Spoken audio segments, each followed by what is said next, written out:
Om Namo Bhagavate Vasudevaya. Om Namo Bhagavate Vasudevaya. Om Namo Bhagavate Vasudevaya. Welcome to today's reading from Brilliant as the Sun, retelling of Srimad Bhagavatam, Canto 6, Divine Protection. We'll be reading from chapter 10. The Dhichi donates his body. Mukam karoti vachalam, pangum langhaite girim. Yat kripatam hapande Shri Gurum Deen Tarinam, Paramananda Madhavam, Shri Chaitanya Ishwaram, Hari Om Tat Sat. Verses 1 and 2. As the gods looked on, Narayan disappeared from their side. They could hear Vritra's thunderous steps close by. The gods leapt aboard their various carriers, some sharing others, as the demon had swallowed their own mounts.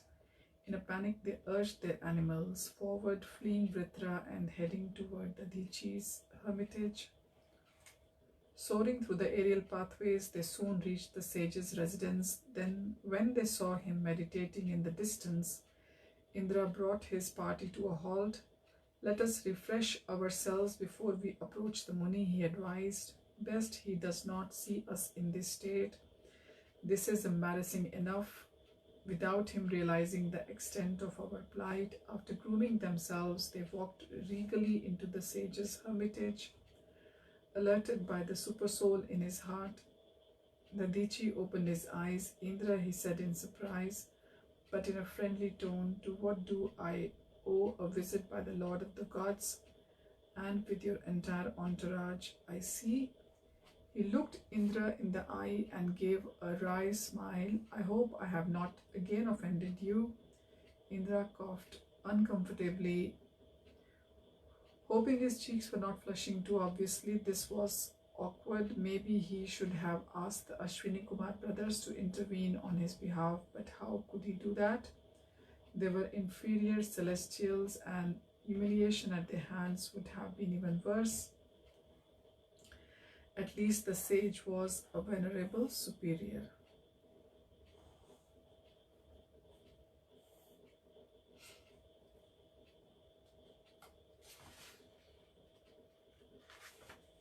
Trying to maintain his dignity as some of the other gods quietly chuckled, he assumed a tone of authority. My obeisance, great sage, I am happy to see you looking so well. We are here on an important mission for the Supreme Lord Narayan. He visited me recently regarding a certain demon wreaking havoc in the universe. The Lord instructed me to come to you and ask you to donate your body. The Dhichi raised his eyebrows. My body? Yes, apparently Lord Vishnu wants us to use your bones to fashion a thunderbolt to smite down this demon. I was not so sure it was necessary, but it is the Lord's request, you understand? Verse 3, well, if he wants me to donate my body, then surely I must, replied the Dhichi thoughtfully, but if you think it may be an unnecessary request, maybe you can try to convince the Lord. Otherwise, as you know, I have already experienced death once. Can I assure you it is painful, a severe and quite unbearable pain, in fact.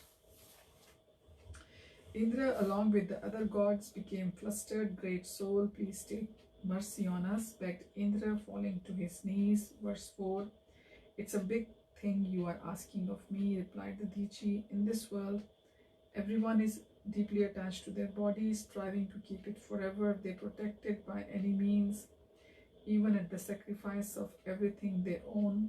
Who then would give their body to another, even if ordered by Vishnu himself? Verse 5, Indra clasped the Dhichi's feet. O great Brahmin, saintly persons like you always act for others' good, being affectionate to all. What can such exalted persons not give to help others, even up to their own lives? Verse 6, the Dhichi smiled. That's easy for you to say, Indra, but if you know the suffering entailed in fulfilling your request, you surely would not ask. I mean, just to enjoy the pleasures of heaven, you would have me relinquish my body. I expected better from gods like yourselves. Indra looked at the other gods. Was the sage going to deny them? Had he really forgiven Indra for his terrible misdemeanor? Clearing his throat, he said, great sage, if you also understood our terrible predicament, you would not hesitate to do what we ask. I know saints like you are never selfishly attached to the happiness of a long life in a material body. Verse 7, the Diji laughed. Fear not, Indra, I will fulfill your desire. My hesitation was just so that I could hear religious principles from you. Now I shall give up this body, even though it is so dear to me, since I know it will leave me today or tomorrow anyway. Indra and other gods visibly relaxed as the Dichi went on. Verses 8 and 9. O lords of the worlds, even immovable creatures pity one who lacks compassion for suffering humanity and does not sacrifice his temporary body for their spiritual benefit, achieving eternal glory. Indeed, exalted persons who are pious and benevolent praise those who feel distress at seeing others suffering and joy to see their happiness. The sage looked pointedly at Indra, who shrank within himself. The Dichi's words burned into him. Had he desired the happiness of the Ashwini twins, hardly he had been quite prepared to inflict suffering on this great sage just to keep them beneath himself. What a hypocrite he was to instruct the Dichi on religious principles. He dropped his eyes in embarrassment to avoid the sage's steady gaze after a few moments of charged silence, during which Indra writhed with shame. The Dichi finally spoke again, smiling compassionately at their chief god who had plainly learned his lesson. Verse 10.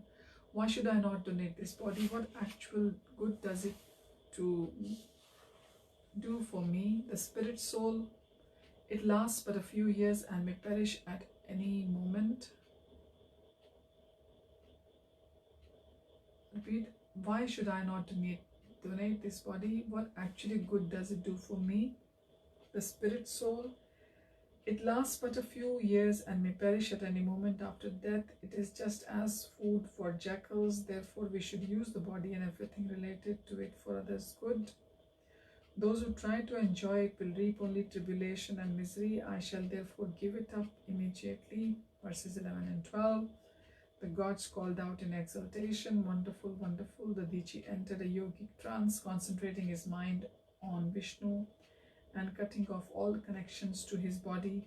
He ascended to the spiritual world. Verses 13 and 14. At the dawn of Treta Yuga, the gods once again gathered their forces. Indra marched splendidly at the head of his celestial army. In his bejeweled hand, he clasped the thunderbolt that Vishwakarma had made from the Dichi's bones. Charged by the sage's exalted power and infused with Narayan's divine energy, Indra rode on the back of his elephant carrier, Aravat, surrounded by all the gods. As the great sages offered him praise, he shone brilliantly, pleasing all who saw as he rode off to kill Vritra.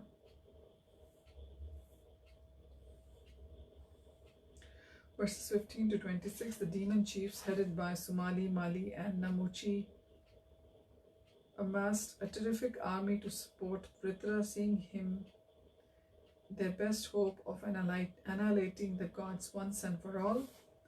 The two armies fell upon each other on the banks of the Narmada river. Indra angrily led the celestials in a forceful charge. The Rudras, Vasus, Adityas and many other celestial fighters surrounded him. The god shone so brightly that the demons could hardly look at him. Roaring tumultuously and fearlessly like lions, the insuperable demons, decked in golden ornaments with upraised weapons, rushed at the gods. They closed on the celestial army from all the directions, armed with lances, tridents, axes, swords, bludgeons, and many mystical weapons. They scattered their foes, who became invisible beneath the hail of missile raining down on them. Just as dense clouds cover the stars, the gods swiftly released their own arrows and cut down the demons' weapons.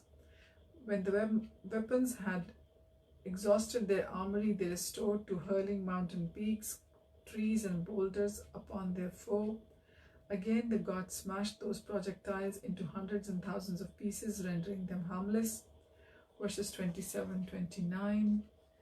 When the demon soldiers commanded by Vritra saw that Indra's army was uninjured by their assaults, they fell back in fear, seeing that all their efforts were futile, like insults hurled at saintly persons. The demon soldiers and the generals shamelessly fled for their lives. Verses 30-32. Vritra was unperturbed. He laughingly called to the demon troops in a powerful voice that filled the battlefield, "O heroes, hear my words, do not flee. We must all die one day, no one can avoid death. Why then do you run like cowards out of fear of dying? Meeting a hero's end elevates one to the highest regions of the happiness, while his fame lives on forever." Verse 33. Two kinds of death are glorious according to scriptures. One is to die with one's mind absorbed. 10. We'll continue with chapter 11 next time, Vritra, the demon devotee. Thank you for joining.